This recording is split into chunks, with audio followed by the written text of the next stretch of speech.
I don't like to fight. I don't want anyone to punch my face. I like my face exactly the way it is.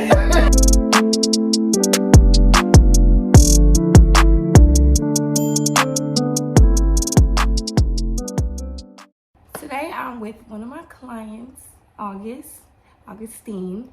He's from Nigeria, and we're just going to talk about some interesting perspectives about being in America, being African and being in America, being African American and being in America, and just viewpoints. So I have a few questions for August. Then we're just gonna chat it out. What is it like being African in America? Very loaded question. It's just different. Being born in Nigeria, where everyone looks like me, there was not this minority mindset I had, if that makes any sense. So coming to the US, I technically did not even have that mindset, because in my head I had to learn to understand that I was the minority. Let me put it that way. And it took me a long time to do that. I remember the first time someone asked me, "Oh, you have an accent, where are you from?" I'm like, "What do you mean?" And that was because in my head, I'm usually the one who asks that question. So I'm like, "Oh, I'm in a different country now, so I am the one with the accent." That was an interesting thing for me. But yeah, I've learned that I am the minority now. Honestly, there are, and I think there are pros and cons to that. The pros is I walk into any room, I go anywhere, I ask anybody for help, and I don't care what you think about me. Or I do sometimes I don't even have the thought that you might not even like me or something like that, just because of the color of my skin. So to some extent that's a pro, but the con is when someone is essentially being discriminatory, sometimes I might not even notice it. Because obviously I wasn't born here. I have not learned to be the minority completely, to be honest. So sometimes I probably don't notice, or I'm naive enough not to notice it. But the times when it's very blatant, again, because of that lack of minority mindset, if you put it that way, in my head I'm like, you're just the idiot. Like I don't feel, it doesn't make me feel bad, it doesn't make me feel angry, it doesn't make me, I just, in my head I'm like, you're an idiot. That's how I just put it. But sometimes I feel out of place, obviously with the anyone but white, I'm technically out of place, right? Because I am not white, Asian and all of that. And even amongst the blacks, sometimes even with African Americans, I'm not sure everyone likes me. I feel like there are people who like you, and there are people who don't like you just because you're African. But I can relate to that, because I also feel like being African American, you're around Africans, not all, but the same things pop up in your mind. Yeah. Like, you don't like me? Oh yeah, what do you think You about know, me? what do you think about me? You have no culture. Yeah. Like, I'm from the motherland. You are from here. You are whitewashed. Yeah. And so it's so funny that you said that sometimes you're not able to identify being discriminated against. Like I was telling you, I was having a conversation with my client. She's from the Caribbean, and she was saying, like, the one thing that I do value is that you guys, as African Americans, you can identify it quick as soon as it happens. Before you came to America, now this is two different questions. Yeah. What was your perception of America? And then what was your perception of African Americans? That is a loaded question too. I mean, coming to America, obviously I tell people, if America was a company, America has the best marketing department. Like Absolutely. Everything you think of, hear about in America, when you're outside America, about America is just roses and snowflakes. Everything is so good. I remember the first time I was in LA, I was like, is this what LA looks like? I'm like, this is not what the movies tell me LA looks They're so like. crazy. I feel the same way. Being from here? What? Hollywood? No, I'm like, this is not what I thought it looked like. Like America was just a land of dreams. In Nigeria, where I'm from, I mean, I think the video we just watched, someone mentioned tribalism. To some extent, you could say the middle class or even the lower class in the US can walk their way into higher income one way or the other. Obviously, it's not always the case, but there's to some extent you can fight your way through. In Nigeria, it's impossible. Like, if you don't know someone high up there, if there's no one sponsoring you or pushing you who is already up there, it's almost impossible. So for me, I think I was even around 12 or 14 years old, not fully formed in my brain to know that Nigeria was not the place for me.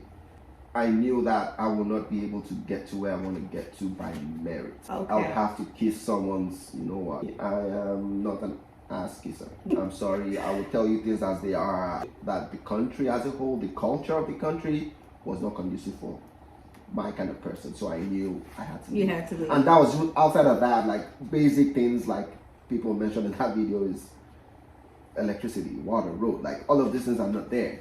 Yeah. You have to essentially fund your own living because you have most Nigerians provide electricity for themselves, most provide water for themselves and stuff like that. So you're earning an income, but you're spending all your income on creating things for yourself. So the African American part it's interesting because I felt like I had two perspectives. Again, whether it's through sports or musicians and stuff like that, so athletes, musicians, and all of that, there's that perspective of African Americans being cool and all of that. Then there was the perspective of I don't know how to place it, but and it obviously sounds generalistic, but many not taking advantage of the opportunities they have or you have as being in America.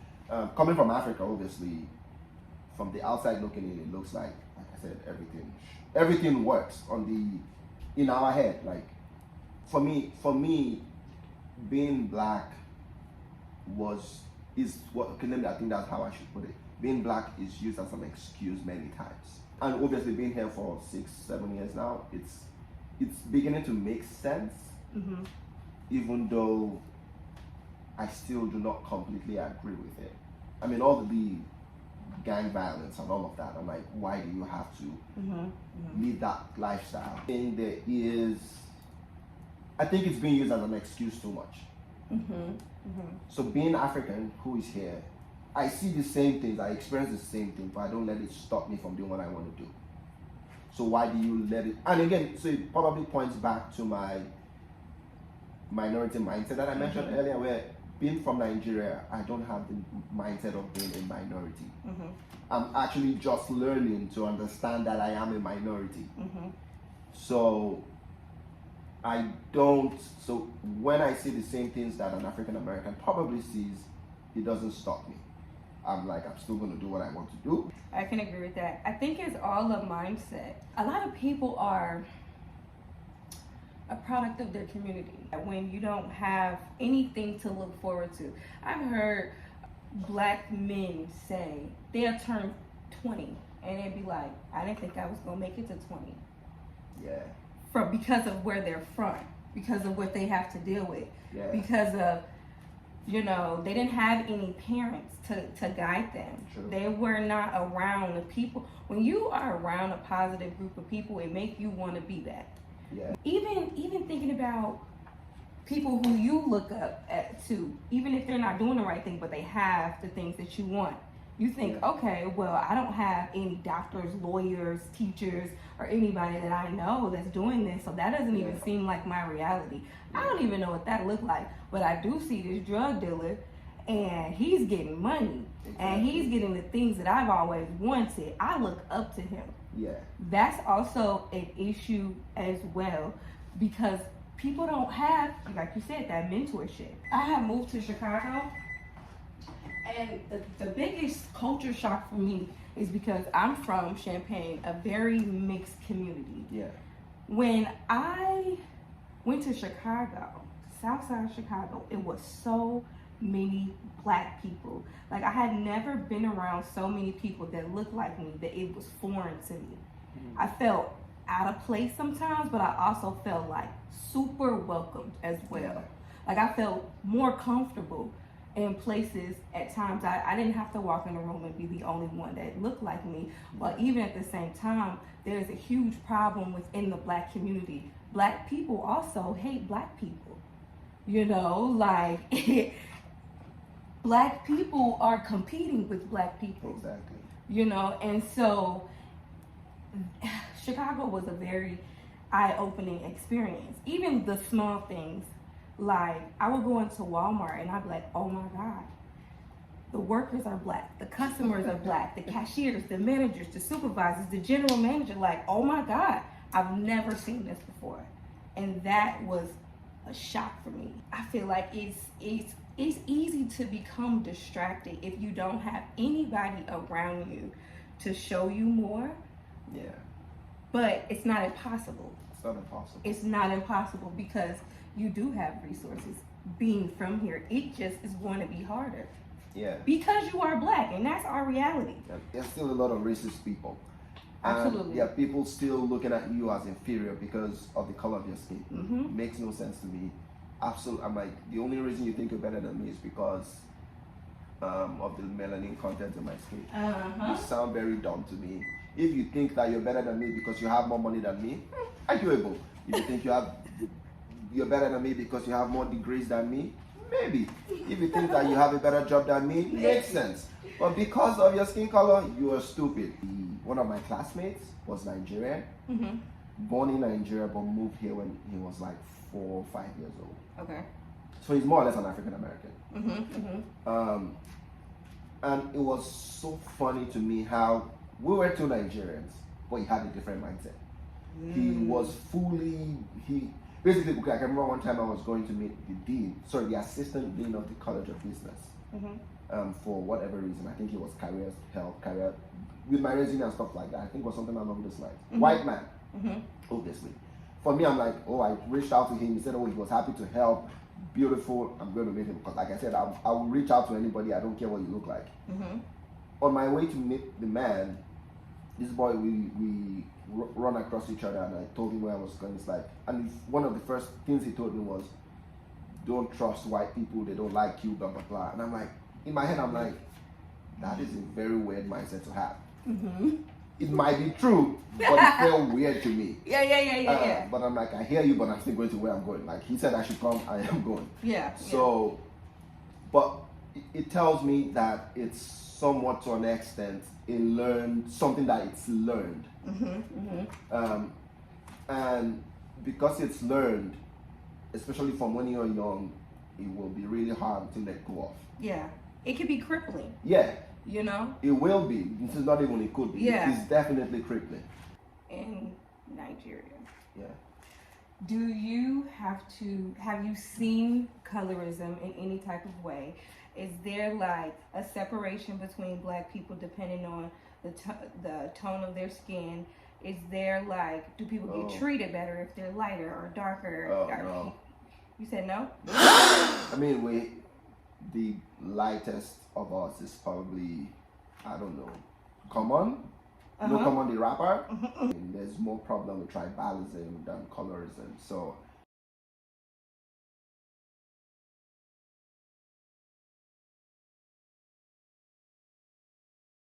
So in a similar light, I think it happens in Nigeria based on tribes, but not in terms of colorism. Really? Yeah. Is that something in the US? Absolutely. Absolutely.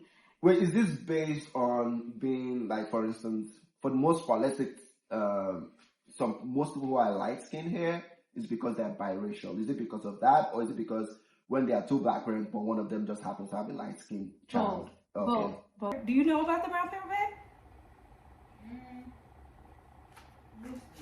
Okay, so look. So you know how there were signs that said whites only. Yeah. Whites only.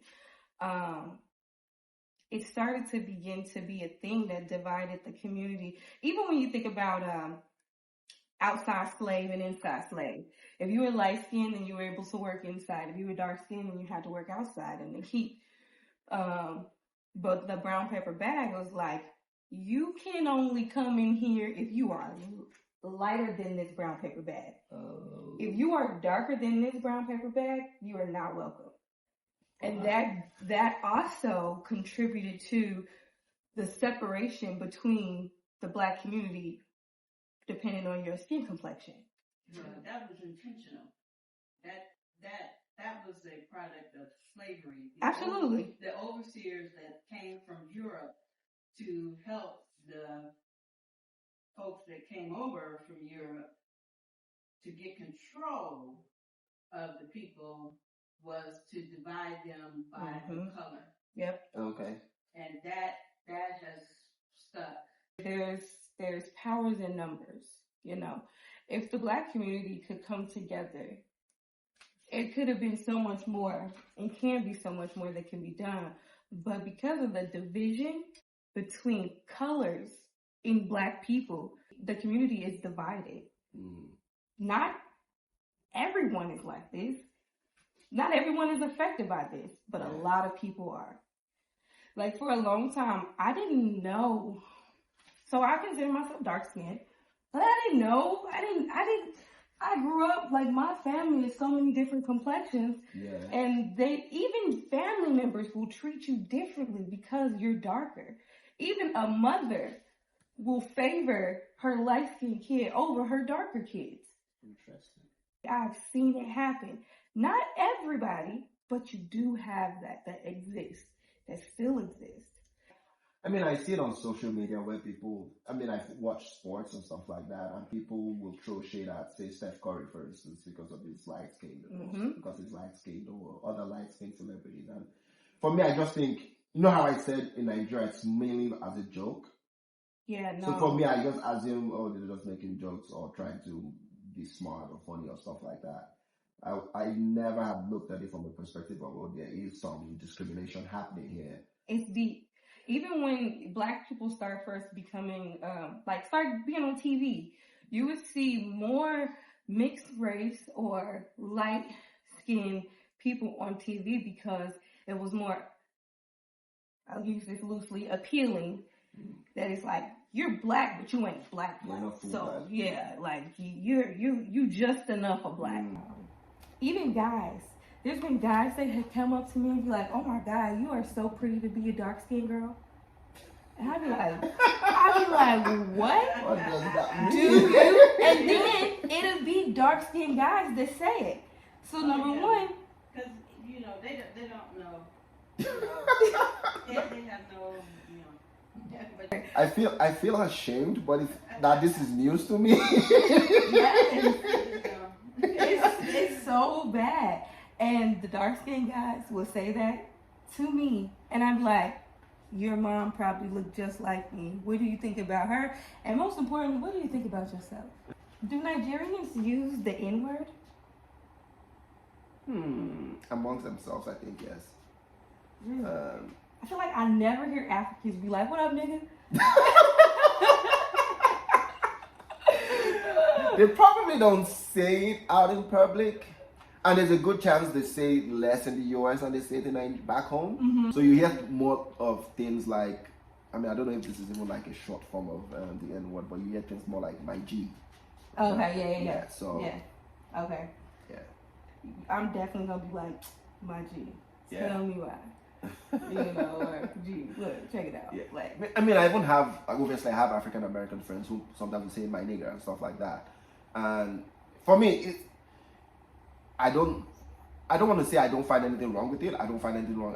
It's not like it doesn't rub me off the wrong way. Let me put it that way. Okay. So if somebody was like disrespecting you and they like, nigga, you should like saying, like coming at you aggressively and was saying nigga, like to you, calling you that, like, is it offensive now, or is it just a word? Let me tell you a little bit about me. So maybe if you know this about me, you understand my context. I really don't care what people say about me. I really don't like, and I will tell you to your face, especially when I see like you're getting aggressive. I don't like to fight. I don't want anyone to punch my face. I like my face exactly the way it is. if a white man was like, "Come here, nigger boy," with Well, would that make you feel away? Or you're like, I don't have to play into this. I'm just like, forget. Like, how do you have to make you feel? I probably would do what you just said. Okay. Like, I mentioned before, like, when I feel like someone is being discriminatory to me, for me, in my head, I have two planned responses already. Like, I know how I'm going to respond. Okay. One of them is I'll make you look like a fool, which is usually, I'm like, if you think you can say that to me because you're white, or maybe because you feel you have some protection around you, right? Because sometimes they have all of that. Yep. You know, the only reason you can say that is because you know there's something around you protecting you or giving you protection to make you say this. Because you will not say this in a public place where there are other black people. So I don't know if you know this. I'm a Christian, and there's this part in the book of Proverbs that I love. It basically says it makes you the recipient of any idiotic statement from someone. Determine how you respond. It says when a fool speaks to you, respond to the fool so that they don't feel like. I mean, I'm paraphrasing at this point. Respond to the fool so that they don't think that they are smart. Gotcha. And before that, the passage right before that is, do not respond to the fool so that you don't become a fool. So you don't bring yourself down to the level of a fool. I think those are all of my questions for the most part. Maybe we'll have a part 2 because I feel like there's so much. I mean, I would like to watch the end of that video. Yeah, I'm gonna turn it on. As y'all can see, we had a real good conversation, and y'all, thank you so much for watching. Cause I don't want the simple life. It's the fine things I like.